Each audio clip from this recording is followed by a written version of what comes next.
Aujourd'hui, je vous explique comment gérer le timing d'un trade quand on n'a absolument aucune idée du timing. C'est le trade que j'ai pris et je vous explique ça. Salut, c'est Trado, content de vous retrouver pour la mise à jour de l'analyse technique du CAC 40 avec la hausse qui ne s'est pas démentie une fois que l'on a eu cassé le canal ici. Comme ça a été le cas sur la bougie du 30, eh bien les haussiers ont poussé leur avantage jusqu'à venir tester la zone de résistance ici visible de tous les analyses techniques 74, 64, 73, 70 qui englobe ce gap là qui a été testé également.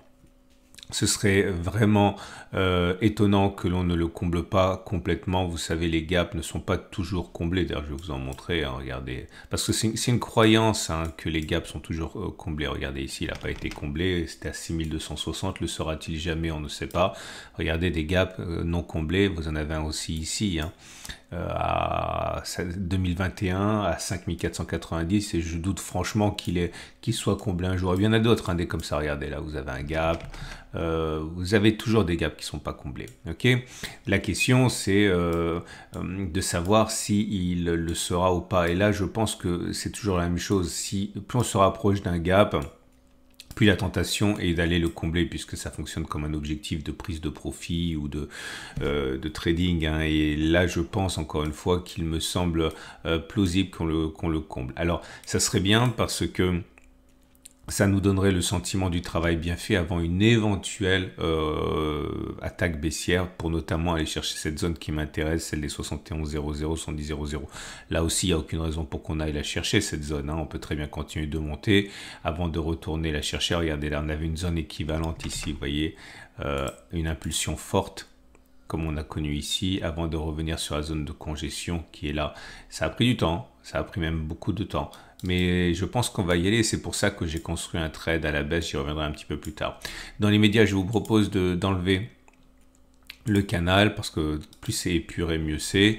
Et la bougie du jour est positive puisque vous avez une bougie verte, ce qui veut dire que l'on clôture plus haut que l'on a ouvert. Ça monte une pression intrinsèque. Les bougies Aekinashi disent la même chose. C'est pas mauvais. Vous avez une bougie verte sans mèche basse, autrement dit. Dans l'état actuel des choses, il est plus plausible que l'on continue de monter plutôt que l'on ait fait les plus bas. Et le 3-line break nous donne encore une fois un bloc vert, mais c'est pas surprenant, vous le savez, j'en ai déjà beaucoup parlé. Si vous n'avez pas ça dans votre arsenal, vous vous privez quand même de quelque chose d'intéressant. Quand vous avez un bloc vert, généralement, vous en avez d'autres derrière. Généralement, pas toujours. D'ailleurs, je rappelle, si vous n'avez pas le 3-line break, comme c'est le cas sur la plateforme web de PRT, vous pouvez l'avoir sur la plateforme normale de PRT et c'est gratuit également, vous avez un lien en dessous de la vidéo. Et vous avez également ici la possibilité, c'est qu'un scénario, mais ça donnerait peut-être le là. Si vous avez une bougie rouge ici, vous allez avoir une étoile du soir, comme là, vous voyez, vert, une bougie au-dessus, rouge. Ou encore là, vert, une bougie au-dessus, rouge. Et vous allez dire, ouais, mais attendez, ça n'a pas fonctionné les deux fois précédentes. Pourquoi ça fonctionne maintenant? Tout simplement parce que je l'ai expliqué dans la dernière vidéo, comment augmenter votre pourcentage de réussite. Là, la grande différence, c'est qu'on est sur une zone de résistance. Donc, c'est différent de là où ça se produisait au milieu de nulle part. Et c'est pour ça que généralement, là, je vous invite à regarder la vidéo précédente. Il faut trader sur des zones de support et de résistance. Et ça donnerait donc le là. Pour l'instant également, je n'ai pas grand chose à dire au niveau des éléments techniques. Il n'y a rien de neuf. Je vais simplement faire simple. La tendance générale, la tendance immédiate, elle est haussière. On a dessus la M7 qui monte. La tendance immédiate et la tendance générale sont haussières puisque la M20 aussi monte. La tendance de fond, bon, là c'est clair, ça va se retourner à la hausse. Pour l'instant, c'est pas encore le cas. C'est surtout plat. Mais si vous regardez le code couleur, vous voyez que ça commence à monter légèrement. Ça montre que la tendance de fond, elle est haussière. Et la tendance de long terme est également haussière puisque vous avez la moyenne mobile à 200 jours qui est ascendante. Et ça veut dire encore une fois que les consolidations sont statistiquement faites pour être mises à profit pour rentrer à la hausse. La tendance de long terme, je le répète, est haussière. J'aimerais évoquer maintenant l'Ichimoku. Je suis désolé, ça va vite aujourd'hui parce qu'il n'y a aucun nouveau signal. Je vais faire de la pédagogie à la place. Au niveau de l'Ichimoku, on le sait, l'objectif du twist est de prendre la distance entre les plus bas et le twist reporté au-dessus du twist. Donc c'est cette distance-là, vous voyez, qui est reporté vers le haut, ainsi. Bon, moi je fais les choses plus rapidement, je vous encourage également à faire. Vous prenez simplement les Fibonacci, vous mettez le plus bas ici, vous mettez 50% au milieu du twist. Là, ça revient mathématiquement exactement au même et ça vous donne un objectif qui a quasiment été rallié à 7437. Bon, c'est pour ça que j'ai pris un stop de protection large pour mon trade baissier pour incorporer la possibilité de faire ça. Et donc, on va passer déjà au trade du jour, mais j'en profite pour vous donner des petits éléments de trade. Alors, vous savez, je l'ai dit, j'ai construit un trade en rentrant un demi-risque ici. J'avais dit, regardez ma vidéo précédente. Je m'engage toujours à faire ce que je dis dans la vidéo précédente. Donc, pour ne pas qu'il y ait de doute par rapport à ce que j'ai dit que je ferais, c'est consigné dans la vidéo d'avant. Donc, j'avais dit, je rentrerai un peu ici et je rentrerai un petit peu là si on y va. Et mon stop de protection, je l'ai mis ici. Alors là, je vais penser à voix haute, ok? Pourquoi en deux fois? En deux fois parce que je ne sais pas ce qui va se passer. J'ai simplement une conviction qui est qu'on va retourner ici. Alors, pourquoi en deux fois également? Parce que je me laisse la possibilité de renforcer. C'est-à-dire, si les choses vont contre moi, je vais renforcer, je l'ai dit ici. Pour l'instant, je n'ai pas encore pris la décision de savoir si j'allais rentrer un petit peu ici et encore un petit peu là, au cas où on irait le chercher, ou si je vais aller rentrer tout en haut de la zone orange. Mais en tout cas, je veux renforcer en haut de la zone orange. Alors maintenant, il faut savoir que c'est pas parce que je rentre en deux fois que je risque plus, bien au contraire.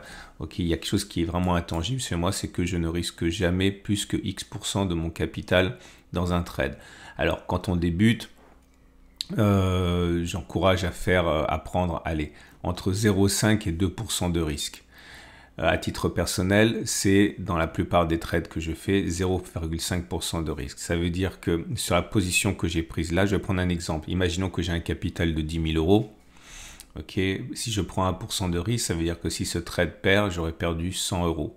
Si je veux rentrer en deux fois, je décide par exemple que chaque position, si j'en prends deux, chaque position risque de me faire perdre 50 euros. Ou encore, si vous préférez, là, ça demande de sortir la calculatrice. Si je mets mon stop de protection, comme je l'ai dit ici, ok, voilà, là. Ça veut dire que si les cours, imaginons donc que j'ai investi sur une base de 10 000 euros, sur mon demi-risque, si cette position arrive là, j'aurais perdu 50 euros.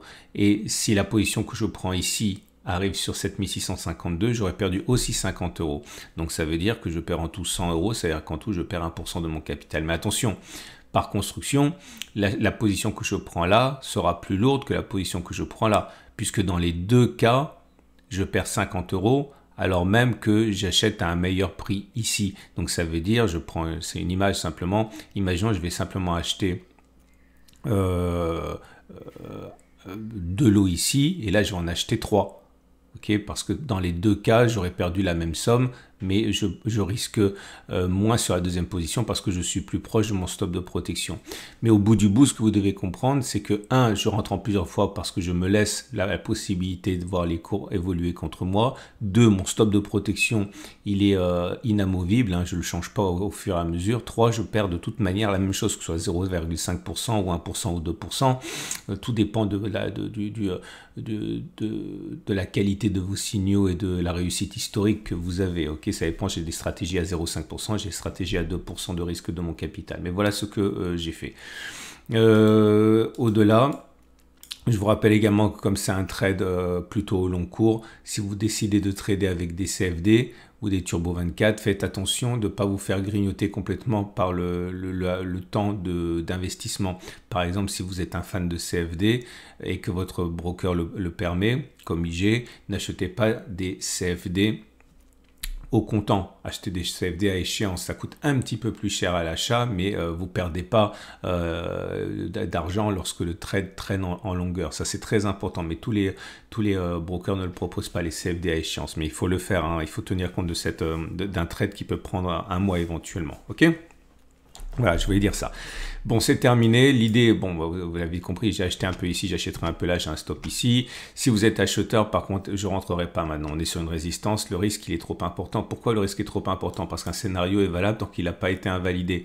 Vous mettez où votre stop de protection? Si vous mettez votre stop de protection sur le précédent plus bas en clôture, vous avez un potentiel de gain qui est quand même assez limité puisque vous avez l'ambition entre guillemets de passer la résistance, ce qui est déjà assez difficile à faire, voire même aller chercher les précédents records, ce qui est déjà assez ambitieux, et vous allez mettre un stop de protection sous les plus bas. Ici, vous avez un ratio Gay-Lussac de 1,4, c'est pas mal, vous allez me dire, mais bon, vous évoluez avec un vent de face. Si vous voulez être encore plus sûr en mettant un stop de protection sous les précédents creux, là vous avez un ratio Gay-Lussac qui est carrément très mauvais. Donc je ne peux pas acheter sur deux niveaux comme ça. Il faut que votre stop ne soit pas trop éloigné. C'est pour ça qu'à titre personnel, je veux d'abord que l'on descende et là j'achèterai pour parier sur un retour sur la hausse, éventuellement si les choses n'ont pas changé dramatiquement.